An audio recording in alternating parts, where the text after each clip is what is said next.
This is Dr. Rob Harder with the Nonprofit Leadership Podcast, Making Your World Better. What does it take to be an effective nonprofit leader today? What are the biggest challenges? What are the biggest obstacles? How should nonprofits fundraise in an economy that is constantly changing? All of these reasons combined led me to start this show. And it's my hope that through this series, people can learn not only what it takes to be an effective nonprofit organization, but to hear from effective leaders who are successfully making a positive impact in their communities. We hope you enjoy the show, as together we hear how they are making their world better. As a leader of a nonprofit, you know firsthand how important it is to have the right technology, tools, and strategies in place to achieve your mission. Well, that's where Heller Consulting comes in. Heller Consulting is a premier consulting firm that specializes in helping nonprofit organizations achieve their goals through effective technology strategy and implementation. Whether you need help with technology roadmaps, CRM strategy, Salesforce, or Microsoft implementations, Team Heller has you covered. With Heller Consulting on your side, you can trust that you'll have the support you need to make the most of your organization's technology resources. Visit teamheller.com/NLP to learn more. Again, that's teamheller.com/NLP to learn more. Do your investments align with your values? Well, now's the time to increase your triple bottom line to better people, profit, and the planet. Amalgamated Investment Services, a division of America's socially responsible bank, has a deep-seated commitment to effecting systemic change through investments. By specializing in triple bottom line impact, they can help navigate the common hurdles experienced by nonprofit organizations and foundations, from creating a sustainable policy statement to avoiding the all too prevalent greenwashing. If you would like to join them in creating a more just and sustainable world, please visit amalgamatedbank.com/nonprofitinvesting. Again, that's amalgamatedbank.com/nonprofitinvesting. Securities offered through Infinix Investments Incorporated, member FINRA and SIPC. Amalgamated Investment Services is a trade name of Amalgamated Bank. Infinix and Amalgamated Bank are not affiliated. Being in the nonprofit space, one of the biggest questions I get is about grant funding. Nonprofit leaders know that grants can be a very important part of their overall revenue, but knowing how to write grants well and where to find them can leave many of us overwhelmed. Well, it's a good thing my friend Holly Rustick at Grant Writing and Funding creates ways to make grant writing simple and achievable. Well, here's the good news. She is offering you, my listener, a free grant writing class. And of course, she also has her own podcast, Grant Writing and Funding. So I encourage you to visit grantwritingandfunding.com/Rob for the free grant writing class and find out more about Grant Writing and Funding podcast. Once again, that's grantwritingandfunding.com/Rob.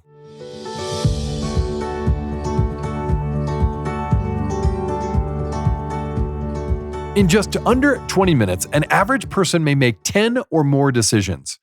Some of those decisions won't be that consequential, but others will be incredibly consequential. I wonder, how aware are you of how you make decisions? What is your decision-making process? How have your most recent decisions impacted you personally and professionally? Well, there's no doubt that when we make decisions, there is much more going on that impacts the type of decisions we make than we typically realize. My guests on today's show argue that one's physical, mental, emotional, and spiritual health influence every decision you make. My guests today are Dr. Jim Loehr and Dr. Sheila Ohlsson Walker. Jim is a well-known performance psychologist, and Sheila is a behavioral geneticist. Together, they shed light on the factors that influence decision-making, offering a research-based method for making wiser decisions. In their new book, Wise Decisions, Drs. Loehr and Walker explain how people can develop their YODA. It's an acronym which stands for Your Own Decision Advisor. Love the shout out to Star Wars. We'll talk more about that. And essentially what they'll say is YODA is your inner voice that helps guide you to make the best decisions you can with the information you have. This was such a great interview. I have broken these into two parts, part one and part two. There's lots of good information. I encourage you to take some notes as we go. Enjoy today's show.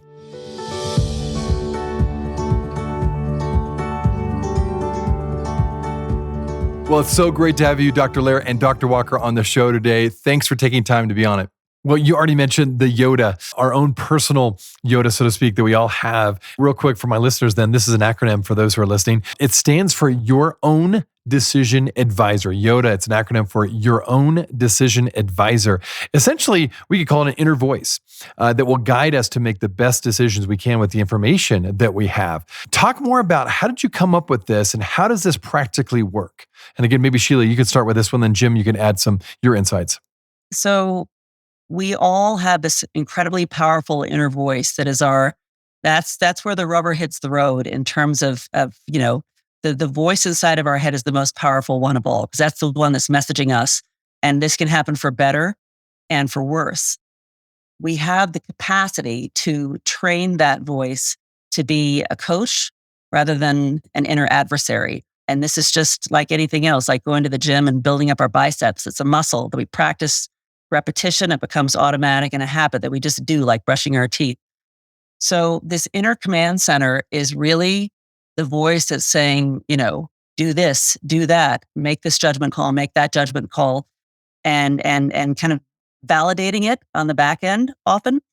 And so I think this is where our workbook format comes in so handy to go through an intentional process of unpacking the kinds of decisions that we want to make, because usually adults haven't done that. Certainly children have not done that. And what we know from the research is when we write, particularly when we write with our hands and a pen or pencil and a piece of paper, we're engaging the whole brain. Engages more of the default mode network in thinking and creative thinking and connecting the dots. That helps us draw more on ourselves and not just our cognitive brain, our kind of intellectual thoughts, but our emotional thoughts as well. And our higher order values, where we just we go off into a bit of another realm. But those are really the important ones, because as Jim talked about, our GPS system and getting home, those are our true north coordinates. Those are our coordinates we want to dial in to our GPS nav system, so that when we get off track, we can come back home to ourselves. We know where home is. We know that we're in the wrong neighborhood. We know we want to get back, and we can course correct. And we have the point is we have a route to get back, rather than just being, in a different neighborhood or a different state or a different country, not knowing how we got there, not knowing how to get back. There's always a process, and we know where we want to go to get home. I really like the metaphor of the GPS navigation system that we all have. It's a really good way to think about that. Jim, what else would you add to that? I would just say that the most important coach you will ever have in your life is the coach no one else hears but you. We all have a public voice, and I'm speaking and Sheila's speaking with her public voice. But the most powerful voice that we have is the voice no one else hears. It'll be the only voice that you have until your death. And that voice can be a great advisor, or it can be something that actually creates chaos and sadness and doesn't take you where you want to go. It's not like Siri, who's educated and gets you home. This is a voice that is very confused and often very reactive. And so a lot of the book is around training that inner voice to be a trusted source of wisdom. And but you have to upload properly information that it will use to guide you. And we all have an inner voice, and it just starts forming in very earliest periods of life. By the age of 5, it's fairly well formed. And I learned in my work with professionals in every area of high stress arenas that voice is either an adversary, or it's really a very tragic, misguided agency in your life that really is not going to be much of you're fighting yourself and you're fighting the world trying to get to a particular place. So it does take a lot of energy to turn on that awareness channel and to be deliberative. The brain consumes a lot more. So we're always kind of in an energy conservation mode. We call it decision fatigue. I don't want to have to think about it. Make the decision for me. But unfortunately, when it comes to really the critical elements in our lives, every day is an opportunity to upgrade your YODA. And your YODA can be the greatest asset that you will ever have. in navigating through the challenges of life so that you make the right decisions at the right time and you can trust your YODA because you have been educating it and now you know it's only going to give you the best advice possible. But so often people get really bad information, bad examples, bad data into that command center, and it has to be cleaned up. And so the book is about how do we get that private voice aligned with who we really want to be and where we ultimately want to go in life, because that is the power broker in our lives. And that is the force that will probably take us or not take us ultimately where we want to go. And we call that getting home. Well, to build off of that, when it comes to one's YODA, you basically argue this in your book as well, that there's times that our self-talk or the stories crafted by our own inner voice are actually faulty or ill-conceived, and therefore the advice or decisions that emerge from these faulty interpretations will most likely be flawed. How does one go about unpacking this and delineating what is faulty and what is not faulty so that the self-talk and this YODA would not become flawed information for us? Jim, maybe you could start with that, and then Sheila, you could respond. You know, the whole key, as we've said numerous times so far, is raising your level of awareness and determining, is this voice that's guiding you, whether you know it consciously or not, it's guiding you. Is this a really great coach? If we put this up on a jumbotron so everyone could see how you're coaching yourself, would you be proud of it? Is this information and advice that you would give to someone who you deeply cared about? And so often you see there are flaws. And most of the biases that Sheila was referencing are occurring unconsciously. And if we move to a deliberate conscious, we can call ourselves out. We can say, you're making up junk there. That's a very bad line of logic. That's just not going to fly with me anymore. That bias, I'm not going to allow it to sabotage my ability to make a good choice. So we'll rise above it.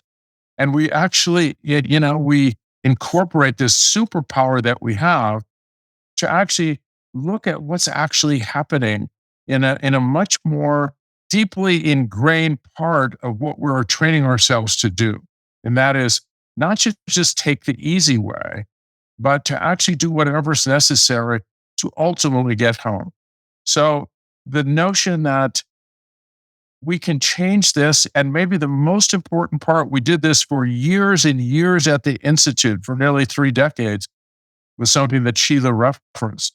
We have people write out how they want their voice, their YODA, to coach them in certain situations that have given them trouble. So there's something very interesting about writing longhand or printing, and your prefrontal cortex is executive function. It's much stickier. You're much more likely to be able to get that integrated into the YODA software, so to speak, and this new language that you want to be coaching yourself, just like you'd coach someone you would care about in the same situation. And doing it by hand is maybe more powerful than anything, even visualizing, talking it out publicly, working it through very carefully with your hand actually was maybe one of the best ways we found to retrain a dysfunctional inner voice. Well said on that. Sheila, what would you like to add to that? What I would add to that is on YODA, we developed something called the YODA code. The YODA code is a collection of 5 or 6 words that describe us, who we are, how we want to show up, especially for those who know us the best, and especially under stress, because that's the easiest time to break down, where the system just breaks down. So the YODA code is one of the exercises that we take you through in the book. My YODA code is, these are the words I want to live to every single day, regardless of what happens in my life. I want to be kind. I want to be grateful, generous. I want to have integrity, be courageous, and have humility. And so that's my code. It's in a Post-it note in my kitchen window, and I look at it every day. But it's wired into how I think about things, but also how we make good decisions and bad decisions. Not every day is perfect. If I can, and decisions are nuanced. There are some decisions where it's it's not black and white. It's 60-40. It's 58, whatever, when we can live to our YODA codes, to that spiritual dimension, those things that are the most important to us over the long haul, that takes some of the pressure off of the details. Dan Ritchie, who was the former chancellor of University of Denver, a living legend here in Colorado, but really across the U.S., just a remarkable human being, wrote the foreword for our book. And he learned to make his decisions really from going on hikes in the hills of North Carolina with his grandfather when he was 5 years old. Dan's now 91 years old, and he's just a force of nature. He's remarkable. But his grandfather always used to say to him, just do the right thing. And his grandfather modeled doing the right thing. So there's what is the right thing? This takes really sitting down and thinking about what we care about, how we want to show up, how we treat people in our lives. There's a ripple effect out of that comes back into us in a sense of human connection that helps us be a part of a bigger system that can not only serve to help the lives of others. Here we're talking about nonprofit. We're serving others, but in serving others, we're also serving ourselves. And if you look at the research on altruism and service, this notion of collective efficacy, 1 + 1 = 3, we're stronger together than apart. The people who give, who are altruistic, who are giving with no expectation of anything in return, giving from the heart for the right reasons, the mental health, physical health outcomes, the benefits accrue more, disproportionately to the givers than the receivers necessarily. So I think that's very relevant for this, for this conversation and your audience. We'll be right back. As a leader of a nonprofit, you know firsthand how important it is to have the right technology, tools, and strategies in place to achieve your mission. Well, that's where Heller Consulting comes in. Heller Consulting is a premier consulting firm that specializes in helping nonprofit organizations achieve their goals through effective technology strategy and implementation. Whether you need help with technology roadmaps, CRM strategy, Salesforce, or Microsoft implementations, Team Heller has you covered. With Heller Consulting on your side, you can trust that you'll have the support you need to make the most of your organization's technology resources. Visit teamheller.com/NLP to learn more. Again, that's teamheller.com/NLP to learn more. Do your investments align with your values? Well, now's the time to increase your triple bottom line to better people, profit, and the planet. Amalgamated Investment Services, a division of America's socially responsible bank, has a deep-seated commitment to effecting systemic change through investments. By specializing in triple bottom line impact, they can help navigate the common hurdles experienced by nonprofit organizations and foundations, from creating a sustainable policy statement to avoiding the all too prevalent greenwashing. If you would like to join them in creating a more just and sustainable world, please visit amalgamatedbank.com/nonprofit investing. Again, that's amalgamatedbank.com/nonprofit investing. Securities offered through Infinex Investments Incorporated, member FINRA and SIPC. Amalgamated Investment Services is a trade name of Amalgamated Bank. Infinex and Amalgamated Bank are not affiliated. Do you want a clear step-by-step system to write grants so that your nonprofit secures funding in a stress-free manner? Well, check out the free grant writing class, How to Write Winning Grants in 7 Proven Steps. You will walk away with 7 nuggets of grant writing clarity and a free action workbook so you can start writing higher quality grants today. Just watch this free class now at grantwritingandfunding.com/Rob. Again, that's grantwritingandfunding.com/Rob.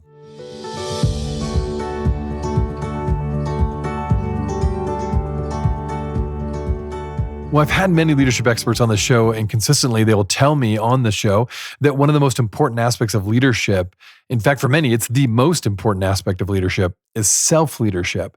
And a lot of what I'm hearing with this YODA and the YODA code and this process of understanding how we make good decisions seems to fall into that camp of self-leadership modality of leadership. If you agree with that, how can leaders of organizations invest enough time into self-leadership and to really enhance their organizational leadership? Again, Sheila, maybe you could start, and then Jim, you could add something. Thank you for the question. I think that taking time, we'd love for you to buy a copy of the book and go through the workbook. We've got several, I'm teaching a class to high school students right now. They're going through it just like they annotate, they go through the workbook exercises and so forth. That by itself as a corporate exercise could be powerful, and just having conversations around what leaders learn, but also the collective team, having each individual go through it, and then coming together to really talk about it. And what's the higher order purpose here? Where does the line blur between me and what I want, and the purpose I want to serve, and what's really important to negotiate around these things that sometimes just wind up going unsaid. They become a part of culture or habitual behavior or what have you, and they remain that way unless they're brought out into the light of day. So starting with self-care and wellness, self-care and wellness, it's not a fluffy thing. It's like vital. It's the foundation of everything. If we're not healthy, we can't expect ourselves to perform to our highest level. And ultimately, when we are guided by these higher order principles that inspire us from the inside out, that provide that rocket fuel, and be surrounding ourselves with the right people who are similarly aligned is an incredibly important part of that rocket fuel. But that's the propulsion that gets us to a place where we can really make extraordinary things happen and activate and inspire teams of people, to join us in a higher order effort. Oh, well said. Jim, what would you like to add in terms of insights on that last question? So it's really interesting that leadership, and as I see it, and as we saw it in the book, leadership is really living what it is you want to teach. You're a great mentor. Great leaders are in the military. You're a great leader if you taught the people beneath you to be better than you were. And the most important part of leadership in a corporation is teaching people to make good decisions. A single decision in a corporation can take the whole business in a cataclysmic direction. And so you are trying to teach all of the people, all your direct reports and their direct reports, how to be much more deliberate and careful about the decisions you make. And they're very often very difficult. But if you really are a representative of really sound decision making, they're going to learn it from you, and that'll cascade into their direct reports. But maybe the single most important part of leadership is really understanding how great decisions are made. And the first decision is to take care of yourself. You can't take care of others if you are not taking care of yourself. And so they watch you. Are you getting the sleep? Do you have a good regimen for eating properly? And, how do you deal with these moments where it's really hot in this decision-making, really difficult period that you're in? Do you fly off the handle and make quick decisions and impulsive decisions? Or do you take a break, have everyone leave the room? You do a little nature walk. You make sure that people are hydrating properly, and to understand that all of the system needs to be integrated to bring their YODAs forward in making great decisions. This inner voice has to be recruited very, very carefully and very, very deliberately so that we make good decisions, because that's what leaders do. You can have a lot of great assets, but if you don't help make great decisions, you're probably not going to find your place properly in the corporate structure, because that's what leaders do. Most importantly, they lead in decision making.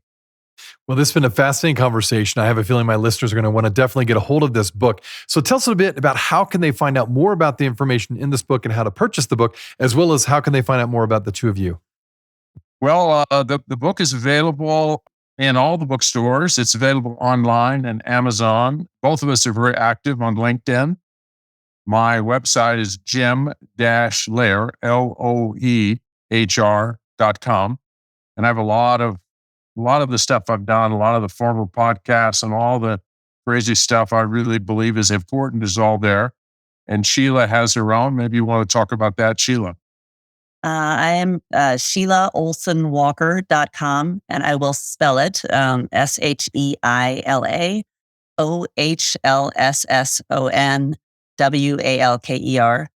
.com. And the book link is on there for various booksellers, the articles that I've written around human development, youth sport, which is what I'm focused on in my professional career, and decision-making is something that I believe should be added to sport curriculum for coaches and for coaches to teach to young people because it's such an incredible context for human development.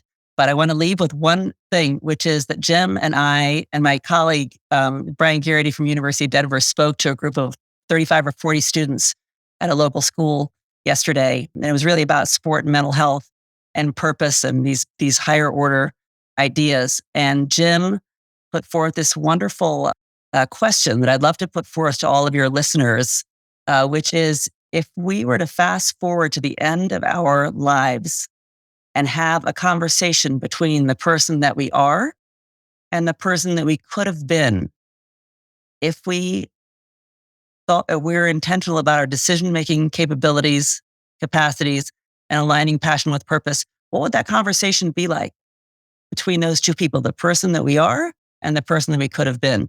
I think it's an interesting question and philosophical question to think about. And the important thing is that we all have agency and capacity and epigenetic malleability to live our way into those stories, that it just takes time to think about what those stories are and what's most important. I love that question for everybody, and certainly my listeners. That's an excellent question to think about, truly contemplate on.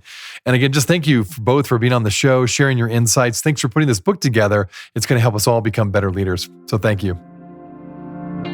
Hey friends, well, I wanted you to know that this podcast can be found on iTunes, Spotify, Amazon, Google Podcasts, and wherever you listen to other podcasts. I also want to encourage you to like, subscribe, and share this podcast with others. This will actually help us get this great content out to more nonprofit leaders just like you. You can also join the Nonprofit Leadership Podcast community. Find other resources and interviews of past guests all on my website, nonprofitleadershippodcast.org. Well, thanks again for listening. And until next time, keep making your world better.